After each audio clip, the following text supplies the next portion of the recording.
47. Kapu letu la habari limejaa taarifa kemkem, lakini kabla ya yote hayo tupate yaliyomo.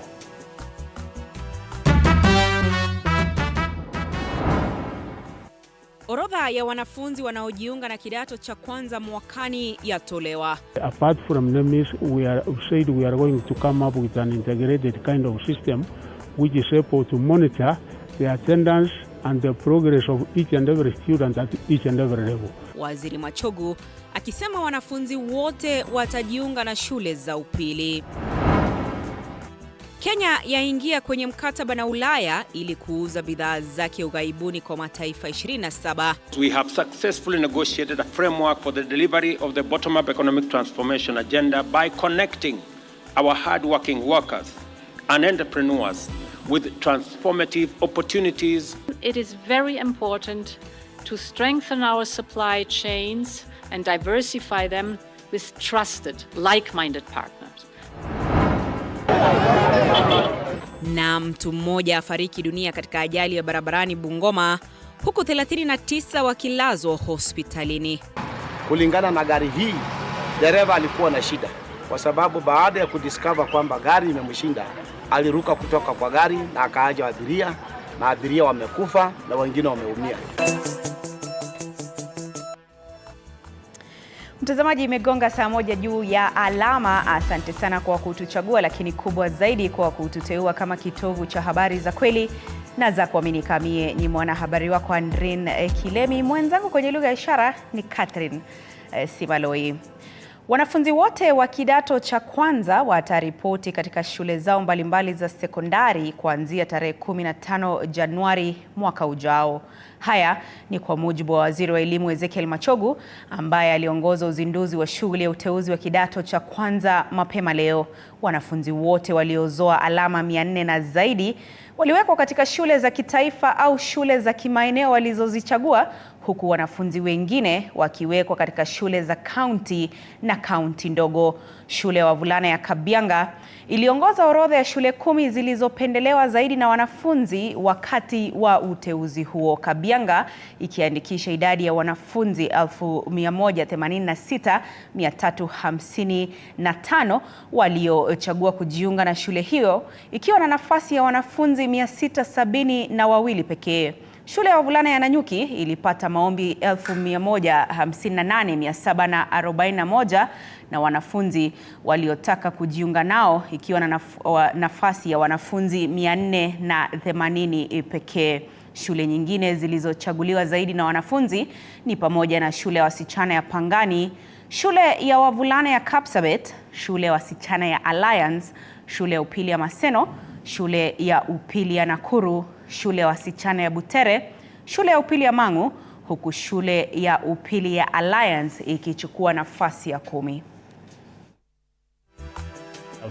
Enough capacity like Nairobi and these other 10 counties, and we have made arrangements such that those particular students who will not be able to be placed in those particular counties can be placed in the neighboring counties.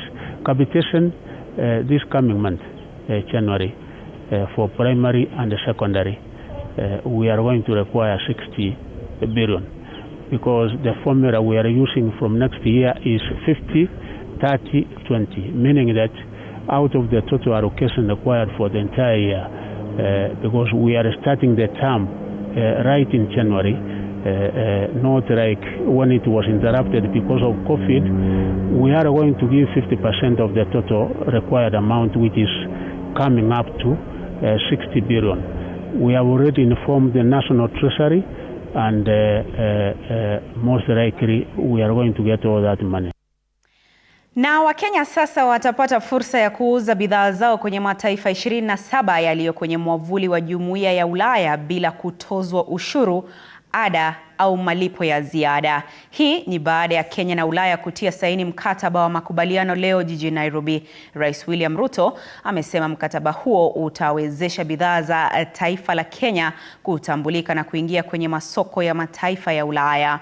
Haya yanajiri huku serikali ikinuia kuongeza nafasi za ajira kwa Wakenya kwenye mataifa hayo.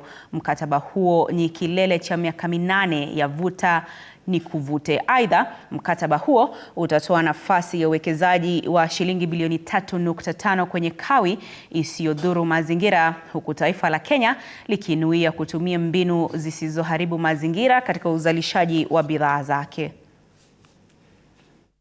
EU Economic Partnership Agreement. This highly positive, historic and transformative development is the culmination of highly committed engagements anchored by long-standing cordial ties between Kenya and the 27 countries which form the EU, both jointly and severally. Opportunities of increased market access and diversification of Kenya's exports to the European Union, particularly horticultural products. I also note that this trade deal includes substantial development and cooperation elements with a focus on sustainable provisions. These include climate action, environmental protection, and labor rights, amongst others. Today's agreement heralds a new era where Kenyan goods gain immediate and permanent duty and quota-free access to the European market.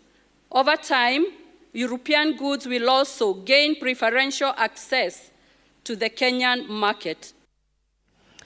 Na katika taarifa ya tanzia ni kwamba mtu mmoja amethibitishwa kuaga dunia huku wengine wakipata majeraha mabaya kufuatia ajali ya barabara eneo la Konambaya, wadi ya Chesikaki, eneo bunge la Mlima Elgon katika kaunti ya Bungoma. Ajali hiyo ilihusisha basi la kampuni ya Green Line iliyokuwa ikitoka Cheptais kuelekea Nairobi mwendo wa saa 3 usiku. Na mwanahabari wetu Wanji Sustin amefuatilia taarifa hiyo na sasa anatuarifu.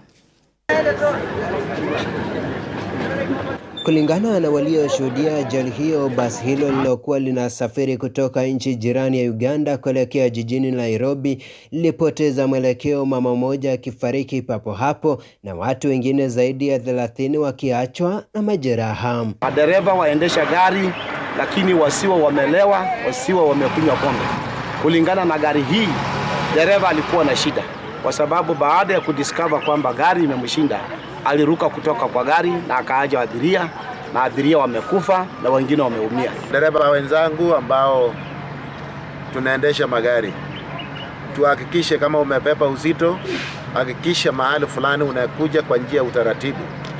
Jambo la pili ni kwamba magari hizi zingine ambazo ziko zinaendelea, lazima derevas, kama dereva umechoka, tafadhali simamisha gari, lala.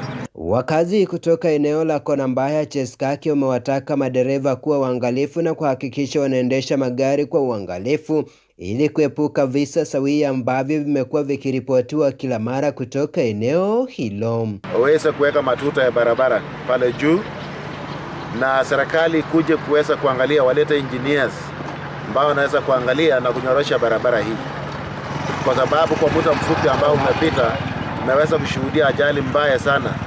Hii karibu ni ajali ya 5 karibu chini ya miezi 4. Kamanda wa polisi wa Cheptais Jesse Mwakiria kupitia njia ya simu amethibitisha kisa hicho, ambapo amedokeza kuwa basi hilo lilokuwa linatoka taifa jirani la Uganda lilikuwa na abiria 40 na kudokeza kuwa tayari uchunguzi umeanza kubaini kilichopelekea ajali hiyo. It was carrying 40 passengers. One passenger lost her life on the spot.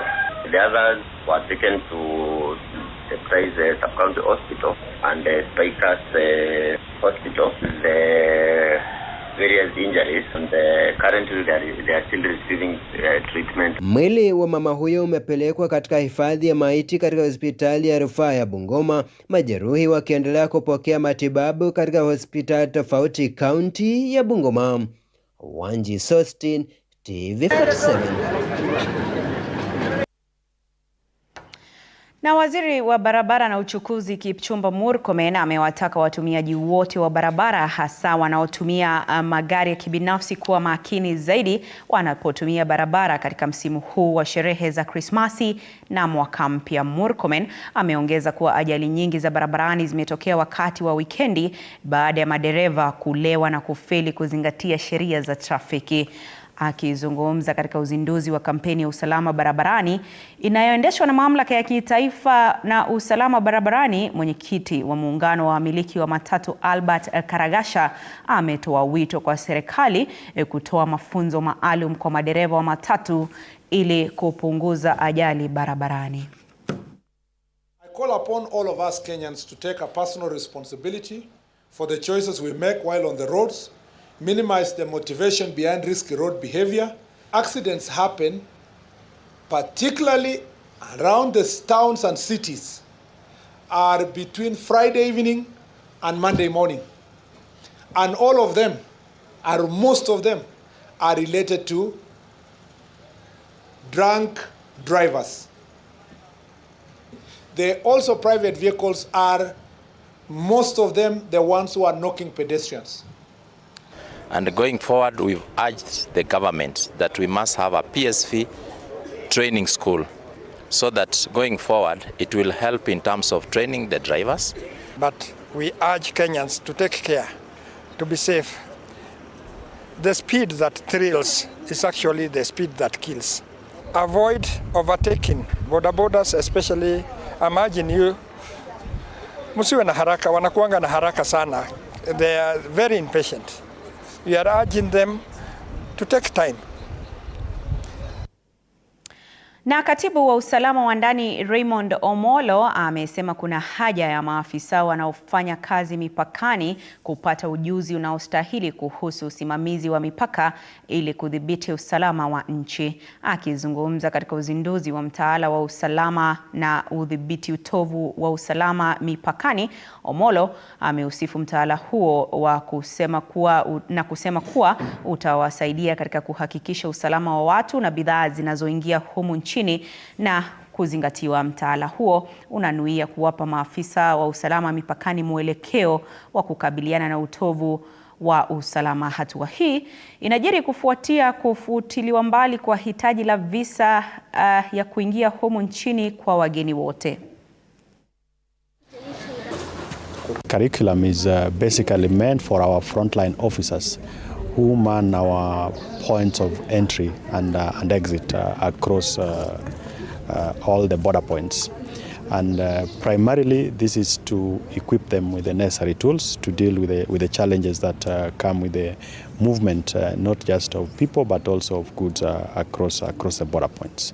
It continues to be a challenge, but we have our security officers who are well trained to be able to deal with that. A few weeks ago, sometimes in November, we did launch a program at the Border Police Unit in Kanyonyo, where our officers constantly undergo training to be able to deal with those threats. And the assurance we are giving the country is that even though those threats remains and they exist, we are up to the task of dealing with it. And most significantly, the President did declare that Kenya is a visa-free country. We expect that everyone or everybody who is coming into the country gets in visa-free. Of course, there will be issues around security to deal with that, and part of this curriculum is to better equip our officers, not just in terms of knowing how to deal with those threats, but also to be able to facilitate those movements so that it's much more efficient, and beyond facilitating movement of people, we are also able to facilitate trade. Kwingineko, wito umetolewa kwa wakazi wa kaunti ya Turkana kujitokeza na kuchanga damu katika hospitali ya rufaa ya Lodwar, kwani hospitali hiyo inakabiliwa na uhaba wa damu. Mwanahabari wetu wa Turkana Kitio Mika Masai anatupasha zaidi. Ni katika hospitali ya rufaa ya Lodwar, hospitali inayotegemewa pakubwa na watu kutoka mataifa ya Uganda, Sudan Kusini, Ethiopia na kaunti jirani. Kwa mujibu wa msimamizi wa mahabara ya damu katika hospitali ya rufaa ya Lodwar, Edward Mutebi, kuna uhaba wa damu, hali ambayo ameitaja kuwa tishio la utoaji huduma za afya. Kwa sasa kuna uhaba wa damu kote nchini, na hasa hapa Turkana. Tuko na wamama wajawazito ambao wako pale hospitalini wanahitaji damu wanapopitia upasuaji. Watoto wadogo kwa saa hizi malaria imeongezeka sana. Malaria inasababisha upungufu wa damu mwilini, na hao ni baadhi ya wale wanaohitaji damu tunawatafutia. Hospitali hii ya rufaa ya Lodwar huwapokea wagonjwa kutoka mataifa ya Uganda, Sudan Kusini na Ethiopia kutokana na mashambulizi ya mara kwa mara ya wezi wa mifugo ambao wote huhitaji kuongezwa damu. James Kidalio ni naibu mkurugenzi wa hospitali ya rufaa ya Lodwar. It serves neighboring countries like South Sudan, Ethiopia and Uganda. We do really need blood, extra blood. We have cattle rustling and banditry incidences along our borders where we need blood for surgeries to replace blood. Kutokana na uhaba huu wa damu, wakaazi wameshauriwa kuitembelea hospitali hii ya rufaa ya Lodwar na kutoa damu bila kuogopa ili kuokoa maisha. Ule mtu ambaye anataka kutoa damu anaweza tembelea blood bank, iko nyuma ya pharmacy, Lodwar County and Referral Hospital. Hiyo blood bank ina operate working hours kama kawaida, na kazi yetu kubwa ni kuweka damu. Tunatoa wito kwa wananchi wote popote walipo katika kaunti ya Turkana wakajitokeze kwa wingi ili tukaweze kupata damu ya kutosha, ili tunapoenda msimu wa Krismasi na sherehe za mwaka mpya kituo chetu kiwe na damu ya kutosha. Nikiripotia TV47 kutoka kaunti ya Turkana, mimi ni Kitio Mika Masai. Lazima uwe na miaka 16.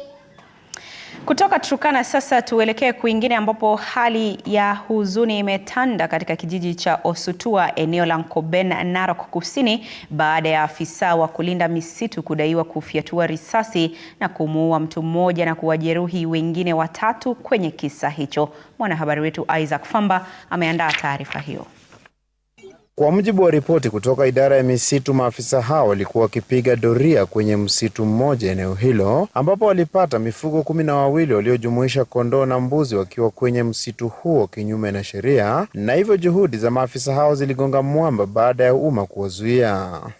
Jeriot alipoteza maisha yake kupitia njia yenye haieleweki, kwa sababu mahali alipigwa risasi ni boma yake, na kutoka boma yake mpaka mahali inaitwa misitu ni almost a kilometer.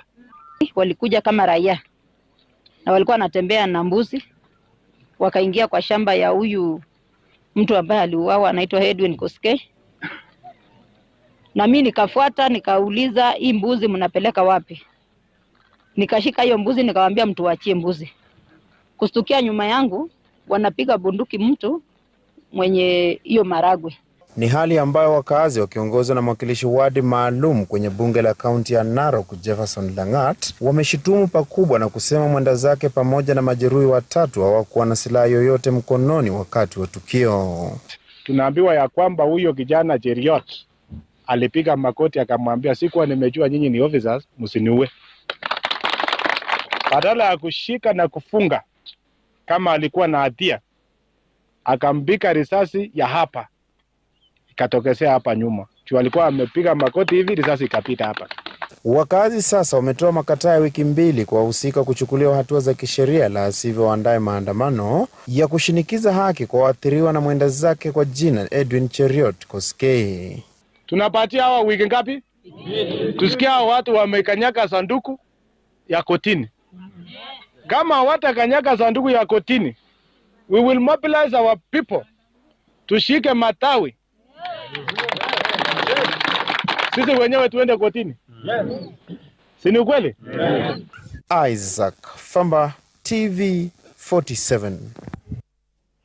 Na kaunti zilizoathirika na mafuriko yaliyosababishwa na mvua kubwa inayoendelea kunyesha nchini sasa zimeirai serikali na mashirika mengine yasiyo ya kiserikali kuzisaidia kudhibiti hali inayoendelea kusababisha maafa miongoni mwa wakazi. Gavana wa kaunti ya Tana River Dado Godana amesema mtu mmoja zaidi ameripotiwa kuaga dunia na kufikisha idadi ya jumla ya watu 7 walioaga kutokana na mafuriko eneo hilo. Gavana huyo sasa anasema kaunti hiyo imetumia jumla ya asilimia 50 ya pesa za dharura ili kukabiliana na majanga kama hayo. But the long-term solution here and the permanent solution is to move the people to the higher and settle them higher. You have heard me here talk about schools that are built in the flooding area, dispensaries that are built in the flooding area, chief's offices built in the flooding area. So we've been getting it wrong all the time for ages. I don't have the exact data today, but last time we lost close to 12 primary schools. We lost a number of health facilities. We lost a number of mosques. So there are public facilities that we've been losing every time there's a flood, which we are not talking about. And whose mistake is it? It's not one person's mistake. It's actually the government mistake that they have been encouraging people to live there. Because if you put the school, then you expect the people to go higher. Do what? And you have put the school here. This is what I'm trying to say, that we need to approach it differently. We need, now that they have moved up there, to do something up there so that the schooling can continue, learning can continue up there. But the moment we leave them, January, they'll be looking for schools to go. Na katibu katika idara ya elimu na mafunzo ya ufundi Daktari Esther Moria ametoa wito wa kuwa na subra kuhusu ufadhili wa taasisi za ufundi, akikiri kuwa mchakato huo haukuwa umelainishwa. Isitoshe, Moria amefichua kuwa serikali inafanya kila juhudi kuhakikisha ufadhili wa masomo unafanikishwa. Chichi Josephine na maelezo zaidi. Akizungumza wakati wa sherehe ya kufuzu kwa mahafali wa taasisi ya sayansi na teknolojia ya bonde la ufa Harvest, Moria alifichua kuwa serikali haijakamilisha maamuzi kuhusu hazina hiyo, ila mchakato huu unaendelea ili kuhakikisha wanafunzi wanafadhiliwa vyema. The government is not very steady. We are not very steady as far as exchequer is concerned. Moria alifichua kuwa serikali inalenga kutenga fursa za ajira kwa vijana kupitia ujasiriamali na kuwahimiza kuwa wabunifu wa kazi na sio kutafuta kazi kwa wabunifu. The government through the Hustler Fund is committed to empowering the youth as well as one of the flagship project of the 2030 initiative. This aim is to create employment opportunities for young people through entrepreneurship and encouraging them to be job creators and not job seekers. I wish to take this opportunity to thank the government for upgrading our institution to national polytechnic status. This significant milestone is timely opportunity for us to expand our scope and to serve the youth of this nation and participate at a higher level in shaping human resource for this country and for the world. Aidha, alisema kuwa idara ya taasisi za kiufundi imeshirikiana na idara ya uhamiaji na diaspora ili kutafuta nafasi za ajira ughaibuni, akisema kuwa ni muhimu vijana kuwa na bidii na kuzipenda kazi zao ili kuvutia manufaa. We are working day and night to see to it that our young people have something they can do for themselves, for their families and for this country. Chichi Josephine, TV47. Ni products wetu hapa.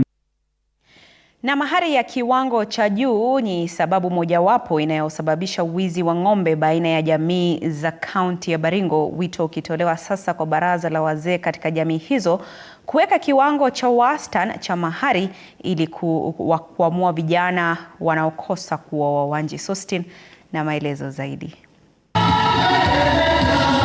Akizungumza katika kanisa la Katoliki la Marigat wakati wa harusi ya Eunice na Benedict Kemboi, mbunge wa Baringo Kaskazini Joseph Maklap amesema kuwa wazazi wengi wamedhamini mahari sana kutokana na elimu. So when we make it cheaper and easier, then everyone is able to marry, because after all, love is blind. So we should not make that blindness too expensive for our country.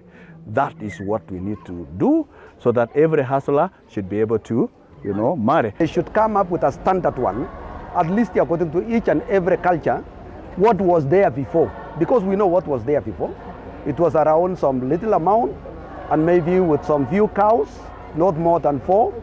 And you give out what you have at the moment. You can keep 1 or 2, the rest you will keep later on. Swala ambalo limetajwa kupelekea vijana wengi kuasi azma ya kuoa kutokana na gharama kubwa ya mahari, huku wengine wakijihusisha na wizi wa mifugo ili kuafiki azma ya ndoa. This high cost of dowry has actually caused a lot of pressure, even in this banditry issue, this cattle rustling issue, is because of high cost of dowry. People are raiding us to get cattle to go and pay dowry. So let's make it cheap so that we also reduce the number of cattle rustlers that come and chase our cows around this place. Hata hivyo, ametoa wito kwa uongozi wa baraza la jamii ya Kalenjin kubuni sheria itakayoweka kiasi cha mahari kuwa sawa kwa wote ili vijana kuendeleza jamii. So we want to encourage the Council of Elders because most of